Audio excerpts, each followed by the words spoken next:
Bismillahirrahmanirrahim. Assalamualaikum warahmatullahi wabarakatuh. Bismillah, alhamdulillah, wassalatu wassalamu ala habibillah Sayyidina Muhammad ibn Abdillah wa ala alihi wa sahbihi wa mawalah. Subhanaka la ilma lana illa ma 'allamtana innaka antal alimul hakim. ولا حول ولا قوة إلا بالله العلي العظيم. اللهم رب اشرح لنا صدورنا ويسر لنا أمورنا واحلل عقدة من ألسنتنا يفقه أقوالنا. اللهم فقهنا في الدين وعلمنا التأويل برحمتك يا رب العالمين والحمد لله رب العالمين. Alhamdulillah, summa alhamdulillah. Apa khabar sahabat-sahabat semua? Selamat petang, salam pertemuan dalam program Hamba Ilahi, siri yang ke-242 bersama dengan saya Umar Aziz. Moga-moga pertemuan ini pertemuan di mana kita beroleh sedikit sebanyak zikir dan doa yang kita boleh amalkan dalam kehidupan seharian, yang boleh menjadikan kita lebih kenal akan doa-doa yang diamalkan oleh baginda Nabi sallallahu alaihi wasallam. Apa kata kita mulakan pertemuan kita dengan sama-sama kita perbetulkan dahulu niat. Moga-moga pertemuan ini adalah kerana Allah Subhanahu wa taala. Nawaitu at-ta'alluma wat-ta'lim wat-tadhakkura wat-tadhkir wan-naf'a wal-intifa' wal-ifadata wal-istifadah wal-hatha 'ala at-tamassuki bi kitabillah wa sunnati rasulillah sallallahu alaihi wasallam wad-du'a'i ila al-huda wad-dalalati 'ala al-khair ibtigha'a wajhillah wa mardatih wa qurbih wa thawabih. Amin amin ya rabbal alamin. Ahlan sahabat-sahabat yang berada di ruang komen. Saya nampak di ruang komen ada Syarina Uthman, Rohani, Nur Hayati Yahya, Marwani Ahmad, Khatijah Nayan, Rosna Nikiyah, Amida Rauda, Ayahman, Siti Jamilah Ahmad Isa, Nur Asia Ahmad, Syed Ahmad Bunga Lawang, Jamiah Abdul Rahman, Jamilah Ihsan, Farida Hamdan, Zaliha Kamaruddin, Aisyah Osman, Hajrah Zai, Ana Sukaimi, Hasiah Nun, Nur Hayati Sulaiman, Nur Wafim Nur, Zuriat M. Hashim, Wati Hafiz, Azima, Rosnah Syarif, kemudian Nur Hayati Yahya, Rohini Ani, Ija Rahman, Aniza Umar, kemudian Zahra Alias, Nur Ahmad Darus, serta Zuraida Siddiq, Rokia Uthman, Ramlah Dasuki, Anita Maizan, Syam Ahmad, Habibah Abdul Aziz, Aziza Iza, Kamiza, Syaikah, Fatimah Cik Mat, serta ahlan-ahlan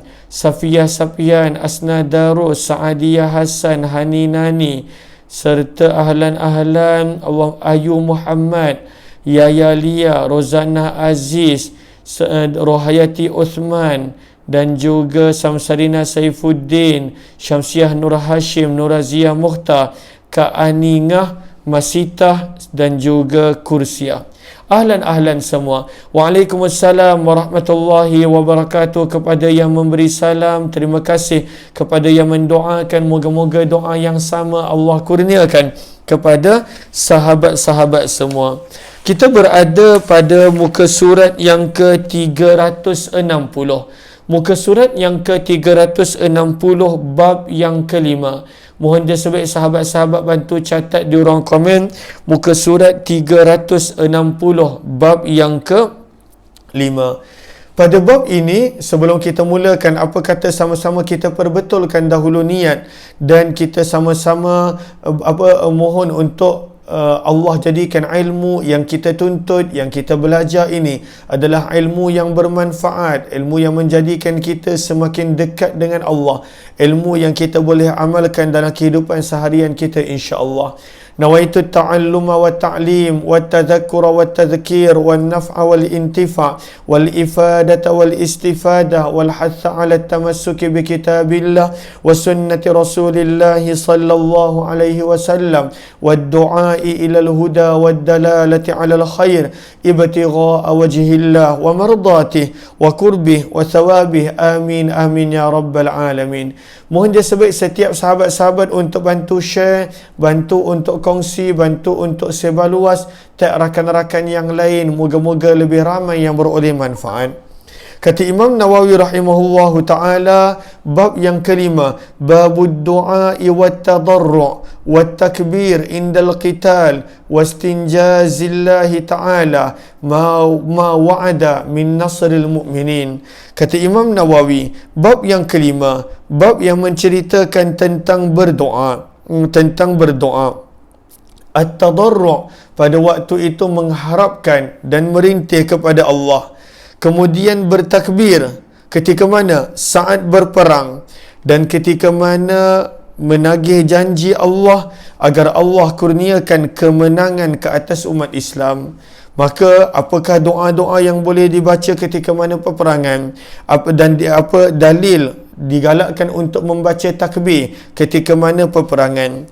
Maka firman Allah Subhanahu wa taala, Imam Nawawi mulakan dengan firman Allah, yang mana firman ini kita akan nampak pada perenggan berikut disebut sebagai sebagai ayat yang menerangkan adab tentang peperangan, tentang jihad, tentang qital, yang mana sangat sempurna. Firman Allah Subhanahu wa taala, ya ayyuhallazina amanu, wahai orang-orang yang beriman, orang-orang yang percaya kepada Allah, idza, apabila, laqitum, kamu bertemu, fi'atan, dengan sesuatu kelompok, dengan sesuatu kaum yang mana daripada kalangan musuh. Maka firman Allah, fathbutu, itu dia punya adab yang pertama. Dalam peperangan hendaklah kamu berdiri teguh, tetap teguh menghadapi musuh. Fathbutu maksudnya adalah sabat, kukuh, tetap dan juga teguh ketika mana menghadapi musuh. Maka ini antara adab dalam peperangan. Yang kedua, wadhkurullaha katsira, dan ingatlah kamu akan Allah sebanyak-banyaknya. Padahal ini tengah perang, padahal ini adalah berkenaan tentang nyawa. Maka daripada sini kita nampak waktu perang pun kita dituntut dan digalakkan untuk memperbanyakkan mengingati Allah Subhanahu wa taala. Wadhkurullah, dan ingatlah kamu akan Allah sebanyak-banyaknya. Maka Allah sebutkan di hujung ayat, apabila kamu sabat, kamu tetap, kamu teguh, dan kemudian kamu mengingati Allah sebanyak-banyaknya, la'allakum tuflihun, moga-moga kamu beroleh kejayaan dalam bentuk kemenangan dan juga dalam bentuk keselamatan. Firman Allah Subhanahu wa taala, wa ati'ullaha wa rasulah, maka hendaklah kamu taat kepada perintah Allah ketika mana peperangan ini, wa rasulah, dan perintah baginda Nabi sallallahu alaihi wasallam, wala tanaza'u. Lalu adab yang ketiga dalam peperangan mesti taat kepada Allah dan Rasul, dan begitu juga taat kepada yang memimpin, kepada amir.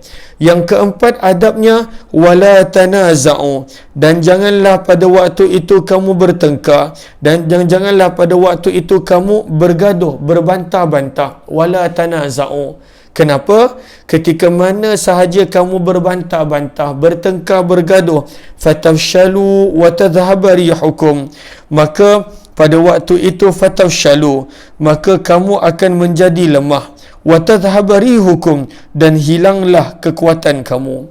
Maka adab yang keempat, jangan bertengkar, jangan berbantah, kerana itu akan menjadi asbab lemah. Jangan bertengkar dan jangan berbantah, kerana itu akan menjadi asbab fatafshalu, kamu akan menjadi lemah, wa tadhhaba rihukum, dan pada waktu itu kamu akan hilang kekuatan kamu. Maka ini adalah yang pertama tadi, fathbutu, maka hendaklah kamu tetap teguh istiqamah. Yang kedua, wadhkurullaha katsira, mesti ingat Allah sebanyak-banyaknya. Yang ketiga, taat pada Allah dan Rasul, wa ati'ullaha wa rasulah. Yang keempat, jangan berbantah-bantah, maka akan menjadi asbab lemah dan hilangnya kekuatan. Kemudian firman Allah Subhanahu wa taala, wasbiru, adab yang kelima dalam peperangan dan juga sebenarnya boleh digunakan dalam kehidupan. Kalaulah kita dalam peperangan dilarang untuk buat benda-benda ini, apatah lagi di luar peperangan. Maka yang kelima firman Allah, wasbiru, dan adab perjuangan adalah mestilah bersabar. Kenapa? Innallaha ma'as sabirin, sesungguhnya Allah sentiasa bersama dengan orang-orang yang sabar. Kemudian firman Allah pada ayat yang ke-47, adab yang keenam dalam peperangan dan juga dalam kehidupan, wala takunu kallazina kharaju min diyarihim bataran wa ria'an nas, dan janganlah kamu bersama dengan orang-orang yang keluar daripada negeri mereka dalam keadaan batara, dalam keadaan mereka sombong, wa ria'an nas, menunjuk-nunjuk kepada manusia, wa yasudduna an sabilillah, dan mereka menghalang manusia daripada jalan Allah. Maka ini adab yang keenam. Jangan menjadi seperti itu. Jangan sombong, jangan riak, menunjuk-nunjuk. Wa yasudduna an sabilillah, dan jangan menjadi penghalang kepada manusia pergi kepada manusia beriman ataupun pada manusia untuk mengenal Allah.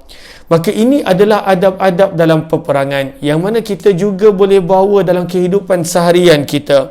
Firman Allah, wallahu bima ya'maluna muhit, dan Allah tentang apa yang mereka lakukan amat meliputi pengetahuannya. Suratul Anfal ayat 45 hingga 47. Maka di sini kata Imam Nawawi, sebahagian ulama tafsir menyebut ayat ini yang menceritakan tentang adab peperangan tadi adalah antara ayat yang terlengkap dalam untuk menjelaskan adab-adab ketika mana perang. Antara ayat yang terlengkap, yang sangat detail, yang penuh dengan adab, yang penuh dengan tata cara, walaupun pada waktu itu manusia sedang mengangkat senjata, sedang berperang. Ada adabnya, antaranya jangan berpecah. Apabila kita nampak, apabila sahaja berbantah-bantah, maka akan menjadi lemah dan akan hilanglah kekuatan.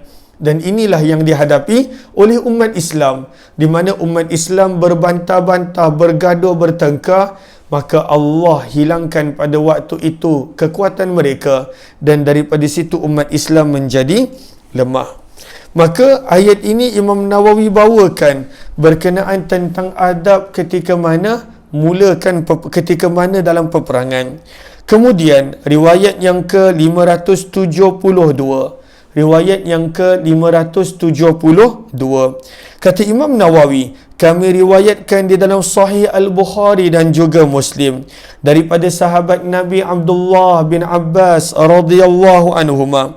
Beliau berkata, ini berlaku ketika mana peperangan Uhud, ketika mana peperangan Badar, minta maaf. Ini berlaku ketika mana peperangan Badar. Maka Abdullah bin Abbas berkata, ketika mana Nabi berada di dalam kemah baginda, maka pada waktu itu Nabi berdoa dengan doa berikut dalam peperangan Badar. Sahabat-sahabat boleh catat di situ dalam peperangan Badar.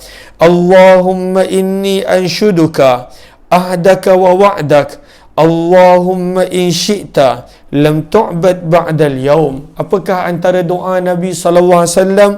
Ya Allah, sesungguhnya aku menagih janjimu.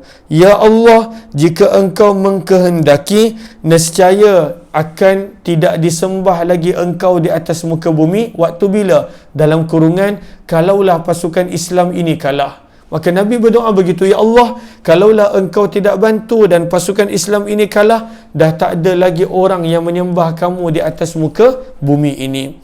Maka daripada riwayat 572 ini, Imam Nawawi jadikan sebagai dalil bahawa, apa kata Imam Nawawi? Imam Nawawi menjadikan sebagai dalil ketika mana peperangan boleh meminta dalam bentuk menagih janji pada Allah. Ya Allah, Engkau kata Engkau akan bantu. Ya Allah, Engkau kata Engkau akan tolong. Kalaulah Engkau tidak tolong, maka binasalah kumpulan umat Islam ini, sekian-sekian dan sebagainya. Maka dalam peperangan boleh berdoa seperti itu. Walaupun secara umum doa kita dah belajar dalam surah Al-A'raf, mestilah pada waktu itu ud'u rabbakum tadarru'an wa khufyah.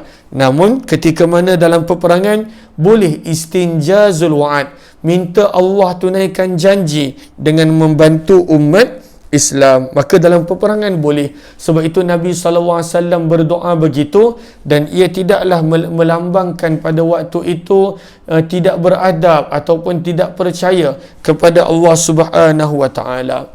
Ketika mana Nabi SAW berdoa seperti yang kita baca tadi, Ya Allah, aku menagih, aku meminta janjimu. Ya Allah, jika Engkau mengkehendaki dengan binasanya kumpulan ini, maka dah tak ada dah orang lain yang akan menyembahmu.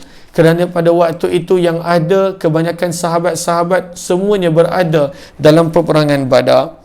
Maka bila Abu Bakar mendengar doa Nabi SAW begitu, Abu Bakar langsung memegang tangan baginda dan berkata, apa hasbuk, cukuplah wahai Rasulullah, engkau telah meminta dengan sungguh-sungguh kepada Tuhanmu. Cukuplah wahai Rasulullah, cukup, Allah pasti akan tunaikan janjinya. Kata para ulama, daripada kata-kata Abu Bakar ini, bukanlah nak menunjukkan Abu Bakar itu lebih yakin kepada Allah daripada Nabi, tidak. Sebenarnya Nabi sangat yakin, tetapi Abu Bakar mengatakan begitu adalah untuk menenangkan baginda Nabi sallallahu alaihi wasallam. Maka ketika mana Nabi sallallahu alaihi wasallam diperkatakan begitu oleh Abu Bakar, maka Nabi sallallahu alaihi wasallam pun keluar pada waktu itu bersangka baik dengan Allah. Maka Nabi sallallahu alaihi wasallam membaca ayat Quran berikut, sayuhzamul jama' wa yuwalluna ad-dubur balis sa'atu maw'iduhum was sa'atu adha wa amar. Firman Allah, sayuhzamul jama', maka kumpulan yang mereka bersatu itu tetap akan dikalahkan, dan mereka pula akan berpaling lari. Wa yuwalluna ad-dubur, mereka akan lari, mereka sombong dengan kekuatan mereka, mereka akan lari. Balis sa'atu maw'iduhum, bukan kekalahan itu sahaja adalah mudarat untuk mereka, bahkan hari kiamat adalah hari yang dijanjikan kepada mereka untuk mereka menerima balasan yang sebenar, yang sepenuh-penuhnya, dan azab seksa pada hari kiamat itu amat dahsyat lagi pahit. Maka bila Nabi SAW doa, Ya Allah, tunaikanlah janjimu, Abu Bakar tenangkan Nabi. Maka Nabi keluar daripada kemah, Nabi membaca dua ayat ini daripada surah Al-Qamar. Lalu bilakah doa ini Nabi panjatkan, Nabi pohonkan? Maka kata Imam Nawawi pada muka surat 361, dalam riwayat lain disebutkan bahawa ini terjadi pada perang Badar. Ini adalah lafaz Bukhari. Imam Bukhari mengatakan ianya terjadi pada peperangan Badar. Sedangkan Imam Muslim punya lafaz adalah ketika mana Nabi nak berdoa. Pada waktu itu Nabi menghadap kiblat. Kemudian Nabi SAW mengangkat kedua tangan dan berdoa kepada Allah dengan suara yang tinggi. Yang mana ini insya-Allah kita akan sambung esok, insya-Allah. Kita akan sambung esok. Minta maaf kita tak boleh baca banyak pada hari ini. InsyaAllah kita akan sambung esok dan baca lebih banyak. Mudah-mudahan bermanfaat kepada sahabat-sahabat yang kali pertama join, jemput join pada program-program yang lain juga. Kita jumpa nanti selepas maghrib. Selepas maghrib ada program mingguan setiap hari Jumaat yang akan bermula pada jam 7.50. Saya akan sharekan link di Facebook page Umar Aziz juga. Kepada yang ingin untuk membuat pembelian kitab Al-Adhkar, boleh sahaja tekan link yang berada di ruang komen, insya-Allah. Terima kasih semua. Wabillahi taufiq wal hidayah. Assalamualaikum warahmatullahi wabarakatuh. Jazakumullah khairan.